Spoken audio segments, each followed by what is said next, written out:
Anda telah mengunduh podcast yang dipaparkan oleh Pendeta Dr. Erastus Sabdono ini dari truth.id/voice. Selamat mendengarkan podcast ini. Shalom, saudara sekalian. Salam sejahtera. Kebenaran hari ini, standar kerajaan Allah. Saudaraku, untuk memahami lebih lengkap mengenai hal berdamai dengan Allah, kita harus memahami pengertian kata damai. Kata damai bisa memiliki banyak arti. Pertama, damai artinya sebuah keadaan tenang, biasanya menunjuk tempat yang tidak ada kegaduhan, tempat di mana tidak ada keributan, tidak ada perang, tidak ada perselisihan, keadaan aman, tidak ada ancaman. Kedua, kata damai juga sering menggambarkan atau menunjuk keadaan emosi yang tidak bergelora negatif dalam diri seseorang.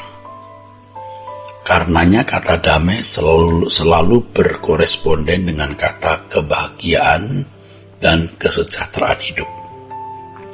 Apa yang dimaksud dengan perdamaian? Perdamaian biasanya digunakan untuk menunjuk kepada usaha untuk mengakhiri sebuah perselisihan, mengakhiri sebuah perang, mengakhiri sebuah persaingan untuk saling menjatuhkan, mengakhiri konflik, mengakhiri satu kepentingan, dan mengakhiri sebuah perdebatan atau adu argumentasi.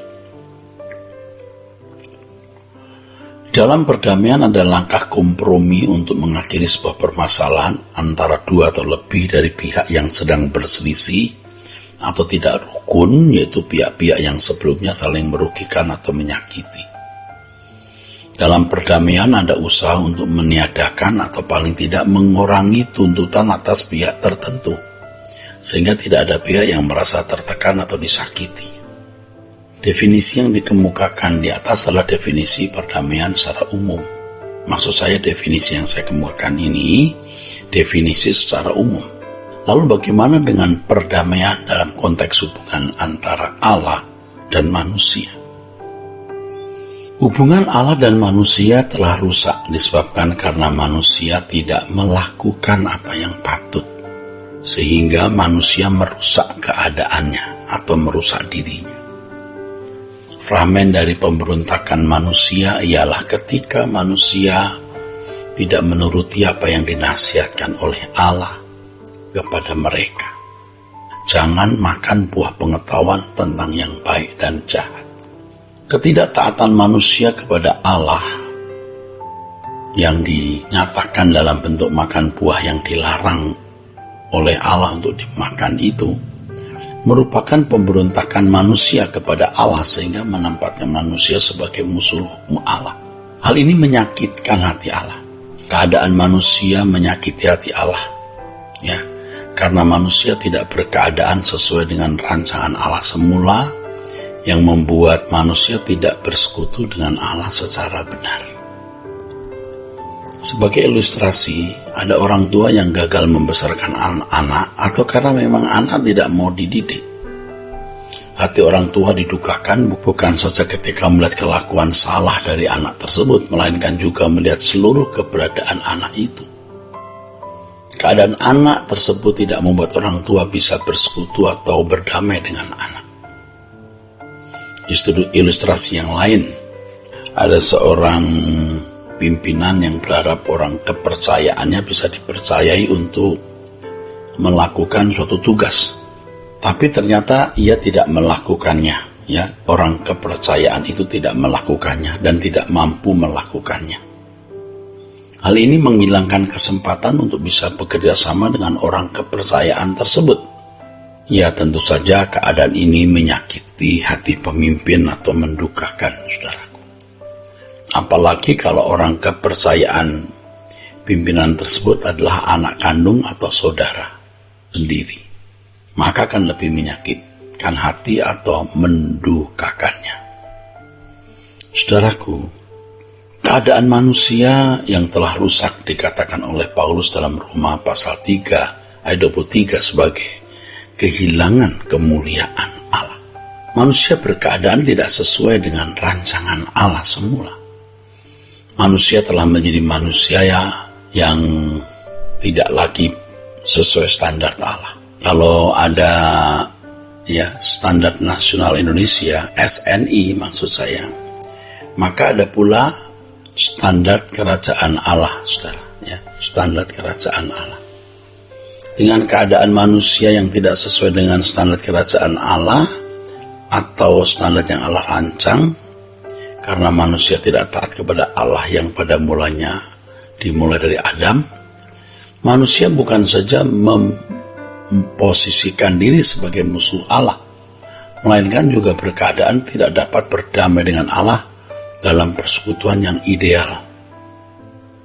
Jadi manusia memposisikan diri sebagai musuh Allah, dan berkeadaan tidak berdamai dengan Allah. Allah mau mengadakan rekonsiliasi dengan manusia, saudaraku. Allah yang memprakarsai ini dengan memberi jalan pendamaian. Jalan itu adalah pengorbanan putra tunggalnya dan penggarapan atas manusia agar manusia bisa berkeadaan dapat bersekutu dengan Allah. Itulah sebabnya Paulus mengatakan jangan membanggakan atau memegahkan diri. Kamu diselamatkan bukan karena perbuatan, melainkan karena iman. Bukan karena perbuatan baik maksudnya, saudara. Artinya bahwa Allah yang memprakarsai, yang berinisiatif untuk kembali membangun perdamaian dengan manusia yang berkeadaan tidak mampu bersekutu dengan Allah. Karena manusia adalah anak-anak Allah, maka kalau keadaan manusia tidak sesuai dengan yang dikehendaki Allah, hal itu mendukakan hatinya. Selama keadaan orang hidup mendukakan hati Allah, maka tidak mungkin ada perdamaian yang sesungguhnya atau secara proporsional dengan Allah. Orang Kristen merasa sudah berdamai dengan Allah karena telah menjadi orang Kristen sejak kecil atau beragama Kristen sejak lahir. Keadaan sebagai orang Kristen atau beragama Kristen sejak kecil dipandangnya secara otomatis sudah membuat dirinya berdamai dengan Allah. Ini penyesatan dalam pikiran dan kehidupan banyak orang Kristen. Perdamaian itu tidak cukup ditunjukkan dengan menjadi orang yang beragama Kristen dan setiap pergi ke gereja.